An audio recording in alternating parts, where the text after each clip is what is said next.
Bonjour, bonsoir, chers toutes, chers tous. Heureux de vous retrouver dans cette nouvelle vidéo. Hotep à vous. Oui. Aujourd'hui, nous allons aborder un roman fleuve, une thématique qui va préparer un autre ensemble d'émissions. Aujourd'hui, nous allons commencer l'étude métaphysique d'un texte apocalyptique. Il s'agit d'Apocalypse 21, de versets 1 à 8. Oui, versets 1 à 8. Je me présente. Je suis Sri Yuseb Arwandjino, instructeur spirituel métaphysicien. Je suis le voyageur des profondeurs et des hauteurs. Alors, j'aimerais vous rappeler vos devoirs. Vos devoirs, c'est de liker la vidéo. Vos devoirs, c'est de partager la vidéo. Vos devoirs, c'est de vous abonner massivement.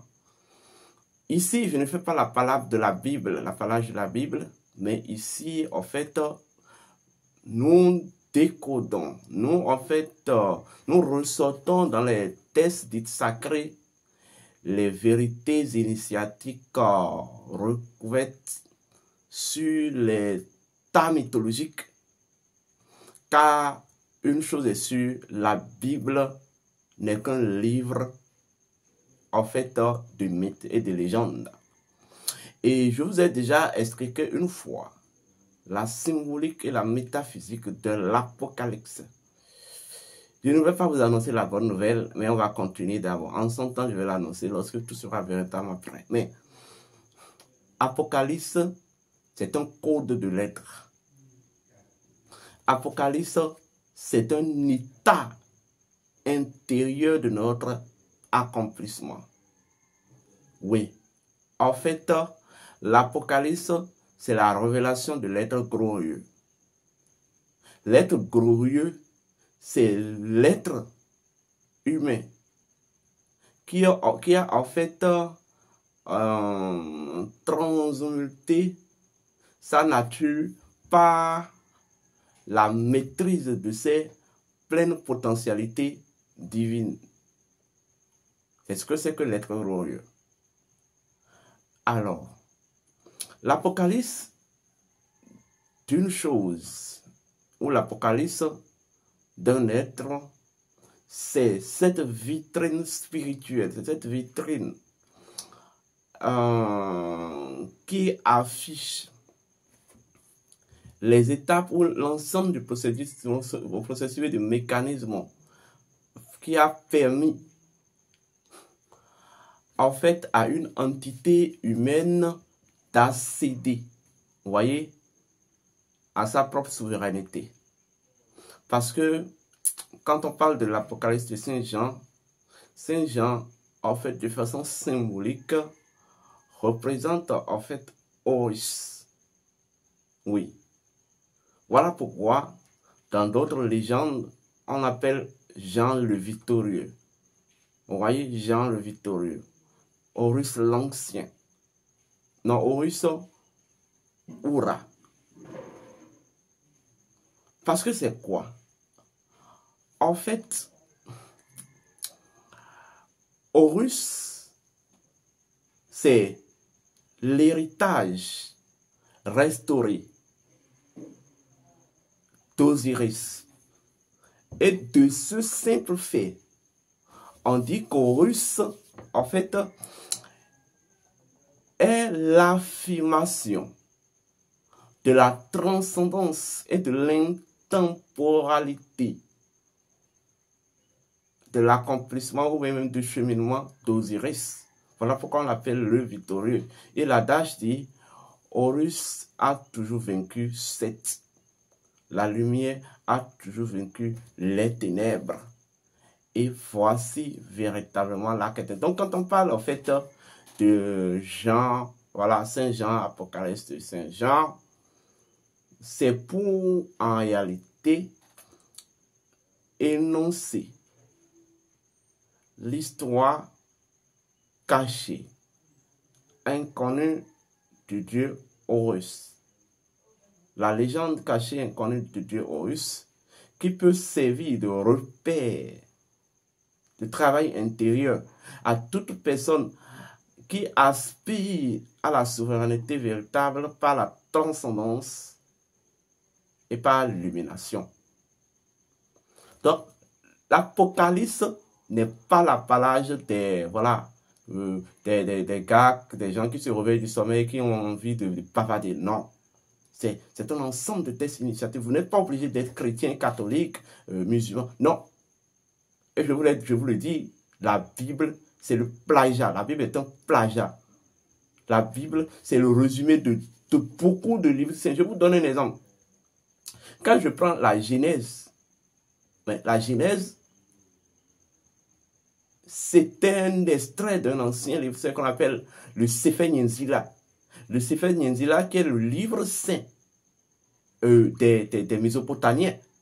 Et le Sefer Yetzirah, de façon mythique, a été écrit par Abraham. Mais les 5 premiers livres de la Bible sont issus essentiellement des Pentateuques ou de la Torah. Et lorsque vous prenez les 4 évangiles sont issus directement des mythes et légendes associés aux dieux Osiris et Horus, codifiés dans le livre des morts. Et lorsque vous prenez Actes des Apôtres, si vous avez eu à lire une fois, ne serait-ce qu'une seule fois, le livre des morts, qui est le livre saint qu'utilisaient, comment il s'appelle, les Mayas. Eh bien oui, Actes des Apôtres est un extrait du livre des morts, etc., etc. Lorsque vous prenez, bon, bref, etc., etc., il y a, voilà, d'autres, quand vous prenez, exemple, les psaumes, le livre des psaumes, les psaumes, je vous le dis, les psaumes ne sont que la résultante de ce qu'on appelle les paroles sacrées. Il y a un livre initiatique qu'on appelle les paroles sacrées ancestrales. Et c'est de là qu'on a en fait les trajectoires initiatiques incantatoires ou des incantations. Vous comprenez? Donc c'est ça en fait. Ils ont juste, quand vous prenez les psaumes, les incantations ont été juste un peu, voilà, réhabillées, c'est tout, sinon c'est des incantations. Voilà, où il fallait mettre quelque chose, à tout, ils ont mis Dieu, et voilà, voilà, voilà, voilà. Donc, voilà. Écoutez-moi bien. Apocalypse 21, verset 1 à 8. Dit ceci. Je vis un nouveau ciel, une nouvelle terre. La mer, il n'y en a plus. Oui. En fait, lorsque vous accédez à l'éveil, à l'accomplissement de la transmutation de votre nature divine, votre esprit devient nouveau. Oui. Le nouveau ciel symbolise l'esprit né de la... en fait, né après l'illumination. Vous comprenez? La nouvelle terre symbolise alors le nouveau corps. Ou en fait, le nouveau réceptacle, le nouveau corps qui doit servir maintenant de réceptacle à l'esprit nouveau issu de l'illumination de l'être. Je vis une nouvelle cité. D'abord, on dit la mer, il n'y en a plus. La mer, c'est le symbolisme étranges des forces, non, c'est le symbolisme des forces étranges de la nature. Donc, la mer, c'est le symbolisme de toutes les forces et entités qui composent votre nature cachée. Et lorsque vous travaillez à l'illumination véritable, vous conquérez la maîtrise et la souveraineté sur toutes ces entités-là. Donc la mer symbolise le sang. Vous comprenez? Dans une version entité et dans une version potentialité.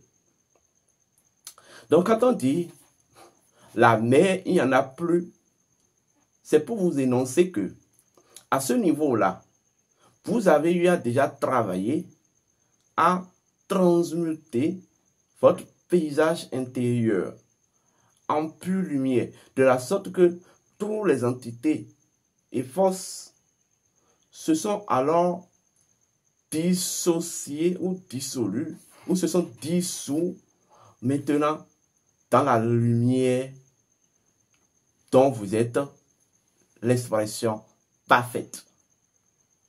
Donc, il ne s'agit pas d'une mer qui va disparaître à une fin du monde. Je suis désolé, il ne s'agit pas du tout de ça. Vous voyez? Alors, donc, il dit, je vis la nouvelle cité, Jérusalem nouveau. Non, j'ai vu la nouvelle cité, Jérusalem nouveau, descendit du ciel de chez Dieu, comme une nouvelle épouse à la rencontre de son époux. Et oui, comme une nouvelle épouse à la rencontre, comme une épouse préparée à la rencontre de son époux. En réalité, lorsque la nouvelle cité ou Jérusalem symbolise tout simplement l'âme. Oui, l'âme. L'âme. D'abord, la première trilogie humaine, vous la verrez au niveau de Genèse 1. Genèse 2, à partir du verset 1, par la forme et Adam, Ève et le serpent. Donc, ça, en fait, c'est la trilogie brute, non transmutée, qui n'a pas encore subi un processus de transmutation. Mais lorsqu'elle finit de subir ce processus de transmutation, elle devient une trilogie nouvelle, un ciel nouveau, c'est-à-dire l'esprit, une âme nouvelle. Une âme nouvelle symbolise quoi? Bien, lorsque vous retournez dans la Bible, lorsque vous retournez toujours dans Genèse, vous allez constater que il est dit que c'est des côtes d'Adam est issu, et vous voyez que je vous ai toujours expliqué que Ève symbolise l'âme et que l'âme n'est que une dynamisation d'une portion, d'un dixième de l'énergie ou d'un dixième de la lumière de l'esprit. L'âme provient de l'esprit. Et lorsque vous venez ici, on dit, je vis la nouvelle Jérusalem qui descendit du ciel, de chez Dieu. Oui. C'est pour vous dire quoi? De l'esprit nouveau. Vous voyez, issu de l'illumination, s'émanera, tout comme au début, une âme fomentée et répondant à la nouvelle vibration et orientation de l'être. Quand on dit de chez Dieu symbolise en fait la conscience. Donc, l'esprit nouveau vient de, en fait, la réinitialisation de la conscience humaine, c'est-à-dire d'une nouvelle conscience. Et c'est cette conscience-là, qui va générer à travers l'esprit nouveau l'âme J'espère que vous commencez par me comprendre. Oui, l'âme, c'est-à-dire la nouvelle Jérusalem. On dit, elle était toute belle. En fait, en métaphysique, lorsqu'on parle de la beauté est l'expression des vertus, est l'expression en quelque sorte de la vertu et en fait des valeurs. Vous voyez, de l'être. Donc, la nouvelle Jérusalem qui est la nouvelle âme qui va provenir du renouvellement de la conscience humaine, vous voyez, qui a généré un esprit nouveau. Cette nouvelle âme sera en fait un loisif de vertus divines et de valeurs intrinsèques. Donc, la marque de l'âme nouveau, c'est qu'elle est l'expression des vertus divines et des valeurs intrinsèques cultivées par l'individu en tant qu'être. Dites-moi si vos pasteurs, vos prêtres là vous expliquent la Bible comme ça. Vous ne verrez nulle part. C'est ça en fait. La connaissance, elle est toujours différente. Alors, on continue. On dit, elle descendit du ciel de chez Dieu et viendra rester. Elle sera la demeure de Dieu parmi les hommes.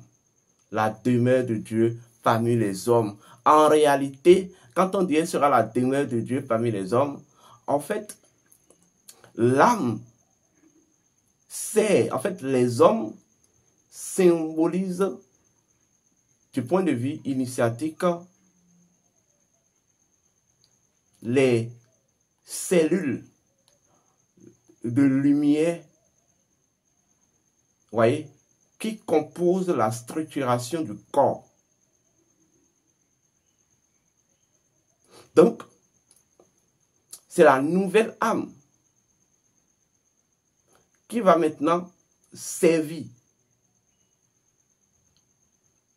de point d'accord entre l'esprit nouveau et le corps, qui est alors le reflet, dont les cellules sont les reflets structurels